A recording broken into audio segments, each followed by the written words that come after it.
और चलिए सबसे पहले बुलेटिन में बात करेंगे ड्राइवर एसोसिएशन की हड़ताल की, जो कि खत्म हो चुकी है। आज से बहाल हो सकती है पब्लिक ट्रांसपोर्ट और सप्लाई व्यवस्था। एसोसिएशन और सरकार के बीच बातचीत हो चुकी है और सहमति बन चुकी है। तो ट्रांसपोर्ट कांग्रेस की बिना सहमति के लागू नहीं किए जाएंगे कानून। सरकार की तरफ से कहा गया है अगली बैठक तक कानून को लागू नहीं किया जा सकेगा। हड़ताल खत्म करने और ड्राइवर्स से काम पर लौटने की संगठन ने भी अपील की है।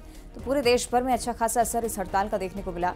सब्जियों के दाम बढ़ गए, पेट्रोल पंपों पर भीड़ लग गई और उसके बाद जब हालात काबू से बाहर जा रहे थे तब सरकार की तरफ से संज्ञान लिया जाता है। उनकी तरफ से कहा जाता है कि ड्राइवर्स अपनी मांग छोड़ दें और वापस काम पर लौट आएं, क्योंकि संशोधन को लेकर अभी तक कुछ नहीं कहा जा सकता, क्योंकि ये कानून अभी लागू नहीं हुआ है और लागू करेंगे भी नहीं जब तक ट्रांसपोर्ट कांग्रेस से बात नहीं हो जाती है। तो ड्राइवर एसोसिएशन की मांग कहीं ना कहीं असर डालती हुई और सीधे तौर पर सरकार की तरफ से भी संज्ञान लिया गया। सीधे अपील की गई है ड्राइवर से कि अब अपने कामों पर वापस लौटे, जिसके बाद चर्चा की जाएगी और उसके बाद जो सहमति बनती है उस पर जो जानकारी है उससे आपको अवगत कराएंगे। तो सरकार से बातचीत के दौरान सहमति बनती हुई चर्चा के बाद ही कानून लागू हो पाएंगे। अभी कानून से डरने की या इसके लागू होने के आफ्टर इफेक्ट की चिंता करने की जरूरत नहीं। तो तमाम कोशिशें सरकार द्वारा की गई कि नहीं सख्ती बरती जाएगी। प्रशासन की टीमों को अलग अलग जगह तैनात किया गया स्थिति को नियंत्रण में रखने के लिए, और कहीं ना कहीं इसका असर जो है नहीं दिखा, बल्कि आक्रामक रूप जो है ड्राइवर्स अख्तियार करते हुए नजर आए और उन्होंने हमला भी किया कहीं ना कहीं पुलिस वालों पर। आम जनता को कहीं पर जूतों की माला पहनाई गई, कहीं मारपीट हुई। ज्यादा जानकारी के लिए सहयोगी उमेश मौर्य हमारे साथ जुड़ गए हैं। उमेश, इतना बड़ा प्रदर्शन हुआ, हड़ताल हुई, पर सरकार ने सख्ती भी दिखाई, पर कहीं ना कहीं बैकफुट पर फिर से सरकार को आना पड़ा।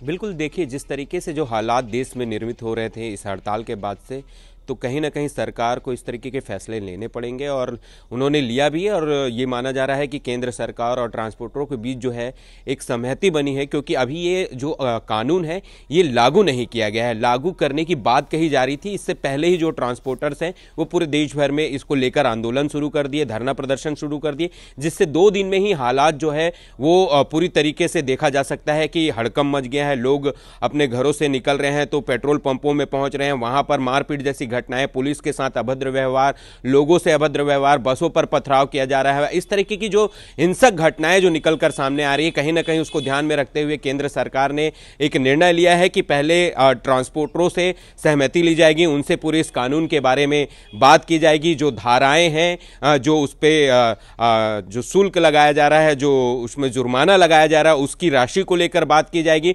उसके बाद ही ये इस कानून को जो है वो लागू किया जाएगा। फिलहाल एक बड़ा निर्णय लिया गया है केंद्र सरकार और ट्रांसपोर्टरों के बीच। जिस तरीके से हालात बन रहे थे, इन दोनों के बीच बातचीत होना जरूरी था और वो बातचीत के बाद आगे की क्या स्थिति होगी वो तो फिलहाल देखने वाली बात होगी। फिलहाल एक राहत की बात है कि दोनों के बीच सहमति बन गई है और मुझे लगता है कि आज शाम तक के जो ये सारी स्थितियां हैं, तो तमाम जो पूरे देश में जिस तरीके से ट्रांसपोर्टर हड़ताल पर है वो धीरे धीरे वापस लौट आएंगे। जी, बहुत शुक्रिया उमेश।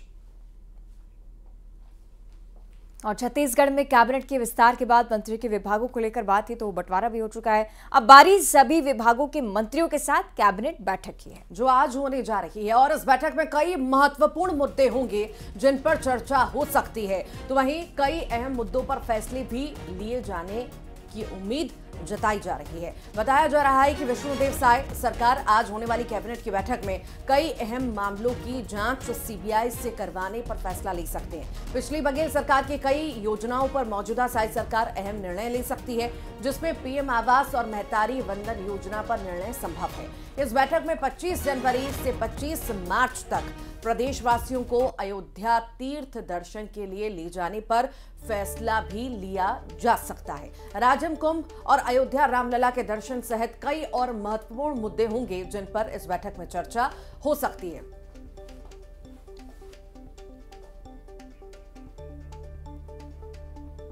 रायपुर आपको ले चलते हैं, सहयोगी तनु वर्मा हमारे साथ जुड़ रही हैं। तनु, बताइएगा आज की कैबिनेट बैठक क्यों महत्वपूर्ण है, कौन कौन से निर्णय देखने को मिल सकते हैं?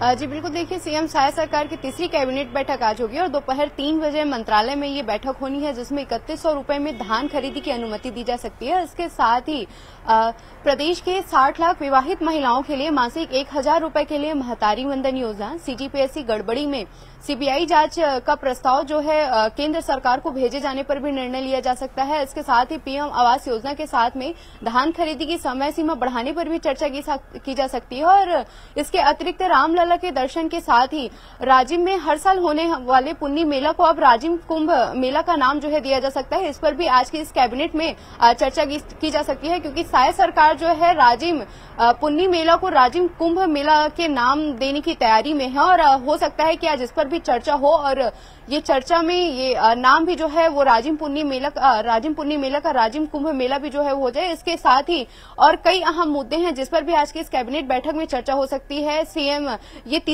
पहली तीसरी बैठक है जिसमें सीएम समेत पूरे 12 मंत्री जो हैं इस बैठक में मौजूद रहेंगे। सीएम और डिप्टी सीएम के शपथ के बाद 14 दिसंबर को पहली जो है वो 14 नवंबर को पहली बैठक हुई थी, जिसमें पीएम आवास को स्वीकृति दी गई थी और इसके बाद 15 दिसंबर को। ठीक है, चलिए अभी देखने वाली बात कि आज की बैठक में कौन कौन से महत्वपूर्ण निर्णय सामने आते हैं। बहुत शुक्रिया आपका तनु जानकारी के लिए। तो आज होने वाली कैबिनेट की बैठक में महतारी वंदन योजना पर मुहर लग सकती है। राज्य सरकार योजना को लेकर तैयारी में जुटी है। आपको बता दें कि बीजेपी ने महतारी वंदन योजना के तहत महिलाओं को सालाना 12,000 रुपए देने का वादा किया था। और इस वादे के साथ ही आप ये कह सकते हैं कि महिलाओं के लिए एक नए सौगात की तैयारी हो सकता है कि अगर हरी झंडी इस योजना को दिखाई जाती है तो अगले महीने से ही आपको इस योजना का लाभ मिलना शुरू हो जाए। लेकिन प्रक्रिया क्या रहेगी छत्तीसगढ़ में, ये देखने वाली बात। मध्य प्रदेश में आपने सिलसिलेवार देखा है कि लाडली बहना योजना कैसे लागू हुई, किस तरह से फॉर्म भरवाए गए। छत्तीसगढ़ में प्रक्रिया पर सवाल है। महिला बाल विकास मंत्री लक्ष्मी राजवाड़े जी, उनसे सीधे चर्चा करेंगे। मंत्री महोदय, आपने कार्यभार संभाल लिया है महिला बाल विकास विभाग का। कल मंत्रालय गई और पूजा अर्चना करके आपने पदभार संभाला और समीक्षा की अधिकारियों के साथ। क्या कुछ रहा, किन योजनाओं पर चर्चा हुई है? देखिए, कल मंत्रालय में जाके हमने पूजा अर्चना करके पदभार संभाला है, तो निश्चित अधिकारी आए हुए थे। अधिकारियों से पूछा गया क्या है कैसा है, थोड़ा सा अपन को भी जानकारी उस फील्ड में लेना है, क्योंकि अब विधायक के बाद महिला बाल विकास का मंत्री बनाया गया, कैबिनेट मंत्री। तो मुझे तो पहली बात की बहुत कुछ जानना है, क्योंकि अभी तक जो बैठक है परिचयात्मक बैठक हुए हैं, तो निश्चित तौर पे उस विभाग में क्या क्या जानकारी प्राप्त करके उसको योजनाबद्ध तरीके से हम धरातल तक कैसे ले जाएं, उस पे चर्चा होगी। कल कैबिनेट बैठक भी है, तो निश्चित तौर पे जो महतारी वंदन योजना हो गई थी, जो हमारे घोषणा पत्र में रही, तो एक वहाँ डिस्कस करके इसमें क्या हो सकता है, किन वर्गों को लिया जा सकता है या सभी को दिया जाए, इस पे चर्चा करके अपन। जी, आप महिला हैं और महिलाओं के लिए सोच रही हैं। महतारी वंदन योजना मोदी की सबसे बड़ी गारंटी में से एक है, जिसमें आप लोगों ने सत्ता में आया। ये कल कैबिनेट में इस पर चर्चा होगी। कब तक के लाभ मिल सकता है? क्या इसी साल से वो लाभ मिलना शुरू हो सकता है? क्या कुछ है? देखिए, हमारी भारतीय जनता पार्टी हमेशा महिलाओं को आगे बढ़ाने के लिए हमेशा सोची है। तो निश्चित तौर पे हमारे घोषणा पत्र में महतारी वंदन योजना जो है और जो लाभ भी लाने की बात आप कह रहे हैं, तो कल कैबिनेट की बैठक है।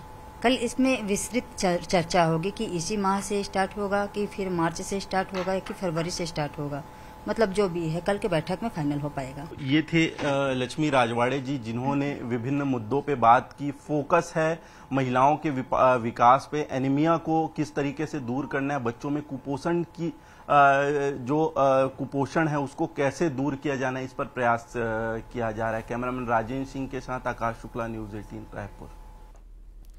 और रायपुर में सीएम ने प्रेस कॉन्फ्रेंस की। रामलला की प्राण प्रतिष्ठा को लेकर उनकी तरफ से बयान। कहा गया कि प्राण प्रतिष्ठा के दिन घोषित है ड्राई डे। जी हां, 22 जनवरी को छत्तीसगढ़ में ड्राई डे घोषित किया गया है। अयोध्या में राम मंदिर का उद्घाटन होना है। भगवान राम का ननिहाल है छत्तीसगढ़। सुशासन सप्ताह मना रहे हैं हम, सीएम ने ये बातें कही हैं। अयोध्या में भेजा गया है 3000 टन चावल, 3000 टन सुगंधित चावल भी भेजा गया है ननिहाल से। राम लला में प्राण प्रतिष्ठा होनी है, राम मंदिर में प्राण प्रतिष्ठा होनी है और उसे लेकर के बड़ा फैसला भी 22 जनवरी को छत्तीसगढ़ में ड्राई डे रहेगा। दीपावली जैसा घरों में दीप भी जलाए जाएंगे और छत्तीसगढ़ सरकार एक निर्णय लिया है कि आने वाला 22 जनवरी को संपूर्ण छत्तीसगढ़ राज्य में शुष्क दिवस घोषित करने का छत्तीसगढ़ सरकार ने निर्णय लिया है।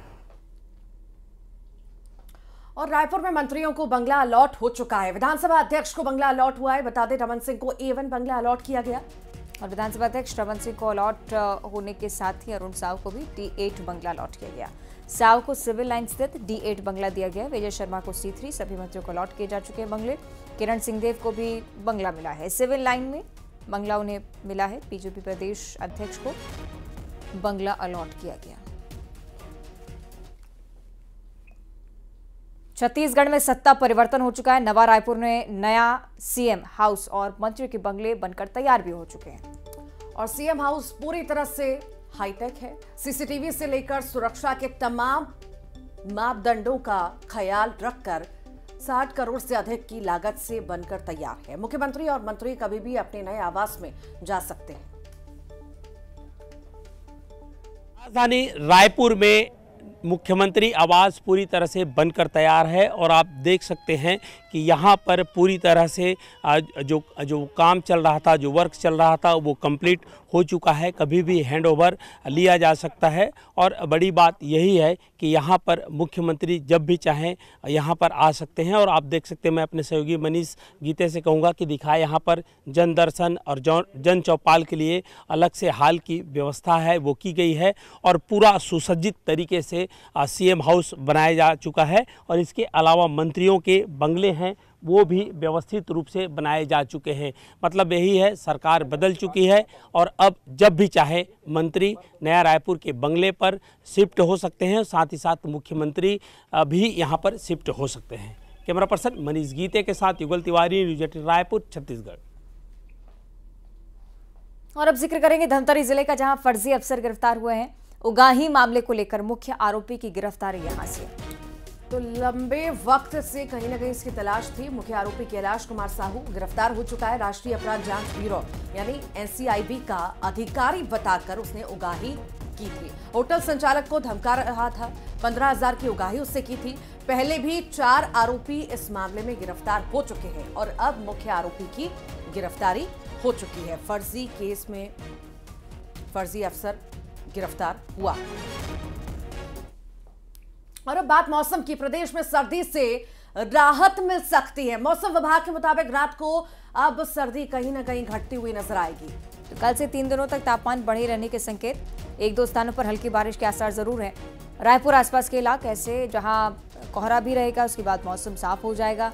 सर्वाधिक तापमान 29 डिग्री सेल्सियस ही अभी प्रदेश में चल रहा है। न्यूनतम पारा 9 डिग्री सेल्सियस नारायणपुर में दर्ज किया गया है, लेकिन आने वाले समय में राहत की आस आप लगा सकते हैं।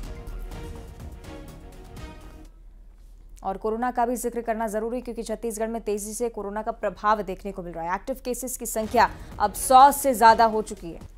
प्रदेश में कोरोना के 27 नए मरीज मिले हैं। रायगढ़ में 9, दुर्ग 5, रायपुर 4, बस्तर, कोरिया, बेमेतरा 2-2 मरीज मिले हैं। बालोद, धमतरी, सुकमा में 1-1 मरीज मिला है। प्रदेश में एक्टिव मरीजों की संख्या अब 107 पर पहुंच चुकी है। रायपुर में एक्टिव मरीजों की संख्या 20 पर पहुंची। पॉजिटिविटी दर 0.58% हो चुका है। बिलासपुर का जिक्र करेंगे, जहां पर नर्सिंग होम सील कर दिया गया है। निगम ने नर्सिंग होम को सील कर दिया। ओम नर्सिंग होम है ये। नियम के खिलाफ नर्सिंग होम का निर्माण किया गया था। आवासीय जगह व्यावसायिक रूप से कब्जा कर बनाई गई नक्शे का उपयोग भी किया जा रहा था। निगम की कार्रवाई के बाद अवैध रूप से संचालित नर्सिंग होम के संचालकों में अब हड़कंप की स्थिति। जगदलपुर में नशीली दवा बेचने वाला भी गिरफ्तार हो चुका है। 100 से ज्यादा नशीली सिरप इसके हवाले से जब्त की गई है। तो आरोपी के खिलाफ अब NDPS एक्ट में कार्रवाई हुई है। 100 से ज्यादा नशीली सिरप इससे जब्त की गई है। जगदलपुर की हम बात कर रहे हैं, जहां पर नशीली दवा बेचने वाला गिरफ्तार हुआ है। 100 से ज्यादा सिरप की शीशियां इससे जब्त की गई है। NDPS एक्ट के तहत कार्रवाई। पेंड्रा जिले की बात करेंगे। यातायात प्रभारी इंस्पेक्टर सिद्धार्थ शुक्ला के खिलाफ युवक से मारपीट की शिकायत मिली है। दरअसल पेंड्रा के भाड़ी के रहने वाले अंकित जायसवाल ने एसपी योगेश पटेल से शिकायत की है कि जब वो अपने 2 साथियों के साथ अस्पताल से इलाज करा के वापस गांव जा रहा था, तभी सेमरा तिराहे पर चेकिंग कर रहे जिले के यातायात प्रभारी सिद्धार्थ शुक्ला ने पहले तो मोटरसाइकिल रोककर नीचे उतारा और फिर लात घूंसों से खूब पीटा। मोटरसाइकिल के पार्ट्स भी टूट चुके हैं। मारपीट का वीडियो आपके सामने। क्योंकि ट्रैफिक व्यवस्था दुरुस्त करने के लिए वाहन चेकिंग की जा रही थी और इस दौरान में बाइक सवार जो कि 3 सवारी व्यक्ति वहां से जा रहे थे और ट्रैफिक प्रभारी के द्वारा जब चेकिंग की कार्रवाई की जा रही थी तो विरोध प्रदर्शन करने पर इनकी आपस में बहस हुई थी और इसी दौरान जो प्रार्थी पक्ष है उसने इस बात की शिकायत भी दर्ज कराई है कि उसके साथ में मारपीट भी की गई है और इस पर। अगली खबर जांजगीर चांपा से। एक निजी नर्सिंग होम में उस समय हंगामा हो गया जब ऑपरेशन थिएटर में एक मरीज की मौत हो गई। दरअसल ये शख्स अंगूठे का इलाज कराने आया था, जहां डॉक्टरों ने एक्सरे लेने के बाद ऑपरेशन थिएटर उसे ले गए। ऑपरेशन से पहले ही मरीज की मौत हो गई। परिजनों का आरोप है कि डॉक्टरों की लापरवाही से मरीज की मौत हुई। परिजनों ने डॉक्टर पर लापरवाही पूर्वक इलाज करने के आरोप लगाते हुए अस्पताल में खूब हंगामा किया। धांधली चल रहा है पूरे हॉस्पिटल में। ये नायक हॉस्पिटल है, इनके गलत इंजेक्शन लगाने की वजह से हुआ है। लापरवाही है ये डॉक्टर का, हर चीज का इनका डॉक्टर का लापरवाही है। ये हॉस्पिटल चलना ही नहीं चाहिए, बंद होना चाहिए। आज इसी वक्त बंद होगा ऑपरेशन थिएटर। मैंने उसी टाइम बोला कोई ऑपरेशन नहीं होगा यहाँ पे, कुछ भी नहीं होगा, ये मैं बोला था, उसके बाद नहीं होगा यहाँ पे। हॉस्पिटल अभी बंद होना चाहिए, मेरा ये मांग है। होटल से उनका ऑपरेशन था, पैर में छोटी सी उंगली टूटी है, उसकी ऑपरेशन हो रहा था। हम लोग सुबह मामा जी से बात भी किए थे, उन्होंने कहा सब ठीक है।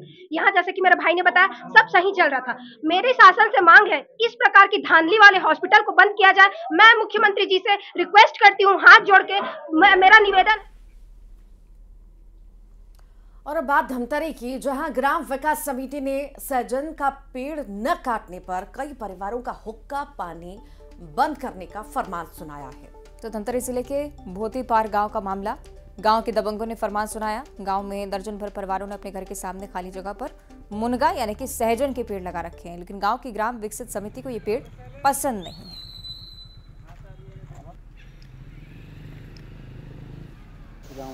अब कौन जाने मतलब कहा पत्ती है जो मतलब काटे बोला थे, अब नहीं काटन कहा था। गांव से छूट, समाज से छूट, रोजी पानी सब बंद कर दे।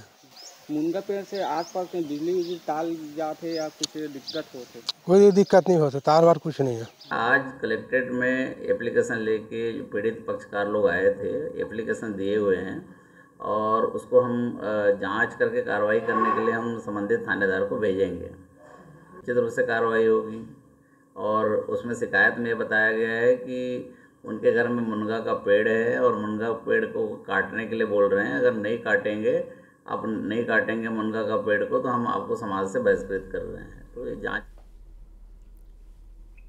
रात शराब के नशे में घर पहुंचता है, पत्नी खाने के लिए पूछती है, झल्लाता है क्योंकि उसके अंदर एक आग थी। पत्नी जितना उससे बात करने की कोशिश करती है, वो आग तेजी से धधकती जाती है।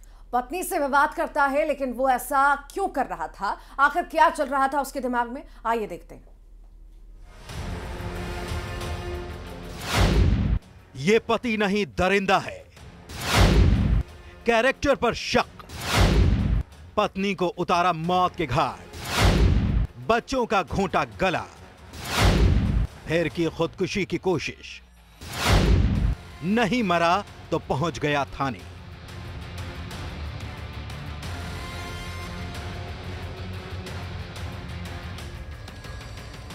ये कहानी नहीं बल्कि हकीकत है, एक ऐसी हकीकत जिसे सुनकर कान सन्न रह जाएंगे। पूछेंगे कि क्या भला कोई ऐसा भी कर सकता है? कैसे कोई इतना खौफनाक कदम उठा सकता है? दरअसल हुआ कुछ यूं कि बिलासपुर के रहने वाले उमेंद्र को अपनी पत्नी पर अवैध संबंध का शक था। वो इस आग में अंदर ही अंदर जल रहा था, उसके अंदर की आग धधक रही थी। वो इस बीच शराब के नशे में घर पहुंचता है, पत्नी खाने के लिए पूछती है, वो झल्लाता है और फिर पत्नी से विवाद करता है। वो शक के नशे में चूर रहता है और उसके दिमाग पर खूनी खेल चलता रहता है। अपनी पत्नी से विवाद करते करते उसकी गला घोंटकर वो हत्या कर देता है। आरोपी सुबह थाना ही आ गए थे हत्या करने के बाद में। आरोपी थाना आ गए थे घटना करने के बाद में, और बताया कि मेरे ऐसे ऐसे अपनी पत्नी की चरित्र शंका पर लेकर पहले से योजना बना लिए थे कि ये कल इसका पत्नी का और बच्चों का हत्या करना है। इतना ही नहीं, वो अपने तीनों बच्चों का भी गला घोंटकर उनकी जान ले लेता है। इसके बाद खुद भी फांसी लगाकर जान देने का प्रयास उसने किया, लेकिन रस्सी ही टूट गई। फिर मरने के लिए घर में कीटनाशक ढूंढा। जब कुछ नहीं मिला तो वो थाने पहुंच गया। वारदात के बाद देर रात करीब 2 बजे उमेंद्र थाने के बाहर रखी बेंच पर सो गया। उसे इस तरह से सोता देख पुलिस कर्मियों ने उठाया और पूछताछ की। जब उसने पत्नी और बच्चों की हत्या की बात बताई तो पुलिस भी सुनकर हैरान हो गई। ऐसे हल्का फुल्का समझौता हुए थे तो दोनों पक्षों को समझा दिए गए थे और दोनों पक्ष उस समय बहुत अच्छे थे। अब उसके बाद में इसके मन में क्या था कि अपने प्लानिंग क्या जमाए थे, ये जानकारी हम लोगों को नहीं है। पुलिस घटनास्थल पहुंची तो पत्नी के साथ ही उसकी बेटी खुशी, जिसकी उम्र महज 8 साल थी, निशा जो 4 साल की थी, और पवन की लाशें कमरे में पड़ी थीं। हत्या की खबर सुनते ही गांव में दहशत फैल गई। आरोपी ने पुलिस को बताया कि शादी के बाद से ही दोनों के बीच आए दिन विवाद होता रहता था। वो पत्नी और बच्चों को छोड़कर चला गया। जब 6 महीने बाद लौटा तो झगड़ा कम हुआ, लेकिन उसे पत्नी के चरित्र पर शक था और इस शक की आग में उसने अपनी पत्नी की हत्या कर दी। Bureau report, news 18। और इसी के साथ इस बुलेटिन में इतना है। नमस्कार।